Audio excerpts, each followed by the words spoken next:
as we kick off the show. Hip hop artist, very talented MC by the name of Phorensicz. He's with me right now. What's good, man? Hey, what's going on, Kenny? How you doing? Thanks for having me on the show, and congratulations on your Lexi Award.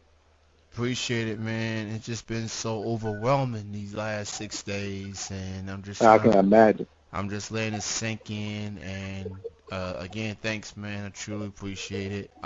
No problem. I've been a fan of yours for quite some time, and I seen you perform maybe once or twice.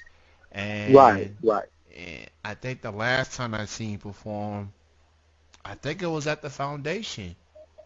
Yeah. Yeah, the anniversary show, the anniversary show. Definitely remember you was there, and your style is very unique. Your style, your delivery, your substance of lyrics that you present is very cool. It's very Appreciate that. it's very cool.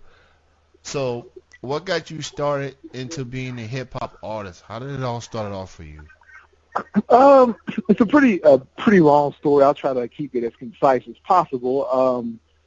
Basically, I started off like pretty much everybody else, kind of messing around in high school. Then it kind of turned into a little bit more of a passion after I got out of high school. And at that time, I was kind of experimenting with different things. So I kind of went through several different periods, name changes, things of that nature. Eventually, I got up with a group, Basement Upstairs, which featured myself, Matty Rich, Hybrid the Rapper, and a guy named Booney, and we were all from Frankfort, Kentucky, and we got together and we did stuff around 2006, I'll say, and then after that phase, we went a little dormant for a while, and then in 2011, we came back together with my man Alan Poe, and actually he was with us at the beginning as well. I forgot to mention him. We got back together, me, him, and Matty Rich, and formed Basement Up, just dropped the Stairs part, dropped an album in 2011, and we did two projects, No Fillers, and then we did another one called Who They Thought We Were, which was an EP we released in 2013. After that, Alan Poe, he kind of did some more solo endeavors, and around 2015, I dropped my first official solo EP, I like to call it, and that was called Novelty Gone, and that's kind of where I am with it right now. A history. Yeah. Frankfurt and Louisville, or Frankfurt in particular, Hybrid and Paul, Lexington, Louisville, usually Right. they're the bigger cities, obviously. But the Frankfurt, they got dudes that can spit. Oh, yeah. And speaking of Hybrid, congrats to him as well. He won the Hip Hop Award Yeah, congratulations. for the third year in a row. Yeah, you got it on And 3 times. he was one of the first local acts that I've interviewed, and that's when things took off, and I started to reach out to local acts more. So Yeah. he was like a launching pad for me to start interviewing more local acts, and so I owe a lot to him for exposing me to the local music scene. So Yeah. it's a good feeling. Now, for you, people always have interesting stories behind their stage names and things like that. How did you came up with the name Phorensicz? And that's a very good question. Like, I've never really been asked that, but it's kind of really simple. It's actually just a joke name that stuck to me. Before that, I kind of went through just a bunch of like little, just goofy rap moniker names. I think I even went under the name Dark Knight for a while, just kind of off some old mysterious comic book type stuff. And then I went by my regular name, which was Nathan, at some point. And I can't really remember the full gist of it, but I remember me and another guy, Decipher, that's actually Hybrid's brother. He did music with us as well. And me and him were just sitting around one day, and I was like, you know what, we're just going to change our names, just come up with some silly names. And I was like, I'm going to be Phorensicz. He's like, yeah, I'm going to take the name Decipher. So it just kind of stuck with us both. And I was like, you know what? I'm just going to rock with this Phorensicz name. So I've been kind of rapping under that moniker for at least about 10 years now. So it's kind of weird. I don't have like really no elaborate story. It's just a joke name that stuck. I definitely can see that. You know, sometimes you can't come up with an idea right away, and then you just have fun with it, and you know, it's stuck with you, Right. and you riding that wave for sure. Um, the last song that you put out, "Clap for Me," Right. and I actually played that song before you called in. Oh, okay. So I definitely dug the record. Appreciate And that. so talk about recording that song in particular and what's it all about. Yeah. Basically, Clap for Me was just kind of like it was like a venting song at some point. It was like I had a pretty long hiatus between my last joint, which actually the joint I think I released before that was a song called Me, Her, and Outcast. It was produced by my man Filthy Rich out of Louisville, Kentucky. And I hadn't really done nothing in a while, like, after that, and I was still kind of just trying to project.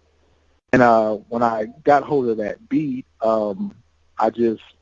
was just kind of a lot of stuff that was built up. So I started talking about a bunch of things, just about, like dreams and kind of dream chasing and kind of like the roadblocks you stumble across when you're trying to pursue dreams and just how people interpret that type stuff. And, it just came out into that song, and that's where we are. My man Alan Poe actually shot the video for that, and I think we released the video in like August of 2016. And that's pretty much the gist of it, man. It was just kind of a song that kind of launched my new endeavor and project, which hopefully I'll have here in the spring. One thing about a local artist is that having the support of, your peers and fans definitely is huge. Right. Um, how would you best describe the support you get, not just from fans, but from the local artists in your neck of the woods and elsewhere? Yeah, I think I do garner a lot of respect or just support out there amongst my fellow MCs and just from people in general. I don't really put myself out there a lot like that. I'm not really big on like heavy promotion. A lot of people tell me I should probably do that more. But every once in a while you'll get somebody that stumbles across your music. Here recently, I've been actually working with a band, so I actually have a live band I've incorporated into my shows, and that's kind of brought me into a whole new realm of people that dig music. You always hear the people that say like, well, I really wasn't a rap fan, but you kind of changed my perspective on that. And I think when I come out with a band, that element, you get a lot more response like that. I just did Poor Castle, which is a festival in Louisville this past summer, and I felt like I got built a lot of new fans and new people that appreciated the music just from adding that band element to it. It feels like that's been the way for a lot of artists, a lot of hip hop artists these days. Go that route, Yeah, to expand, themselves as performers, right. and It, it's fun to watch. It's very fun to try something that different from what we used to. It's usually just a mic and a hype man, and right, now right, and right. now you get a band involved, and it feels they take it up a notch, I believe. Yeah, it's definitely a different realm. It's something I've been wanting to do for a while. Actually, on my new project, I'm actually incorporating a lot of more live musicians in there. So I'm actually recording with bands as opposed to just the standard way of just going and getting the beat and spitting over top of it. I'm trying to get more into the whole musical thing, actually kind of learning how to put together and crafting better music. And I think that live instrumentation, it helps you do that. It helps you grow as an artist. And as I get older, in doing music, that's kind of the way I'm seeing things now. 15 years ago or whatever, when I was still younger doing it, I wouldn't have been able to see that. But now as I'm getting older, I'm like, this is the way I want to be. I want to be more musically inclined, so I want to add that extra band element in there.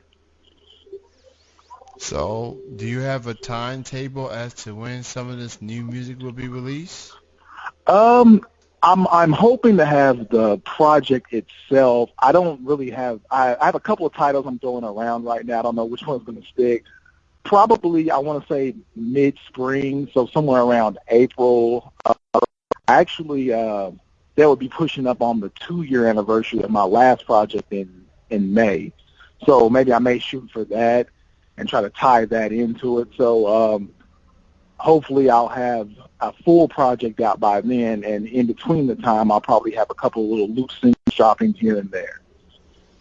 Cool, cool, man. And for more info on Phorensicz, you can check him out on his website at www.phorensicz.com. That's PHORENSICZ.com. All his social media links are there: Facebook, Twitter, and SoundCloud. You can listen to his previous work, including novel. Yes, please give that song a listen. Give that whole project a listen. Very good stuff, and I look forward to the new material coming soon. It was great to chat with you, and hopefully I'll get a chance to see you perform again in the future. And thanks again for being on the show, man. All right, thank you, Kenny. Thank you for having me out. You have a good night. Have a great weekend. All right, you too. All right, bye-bye.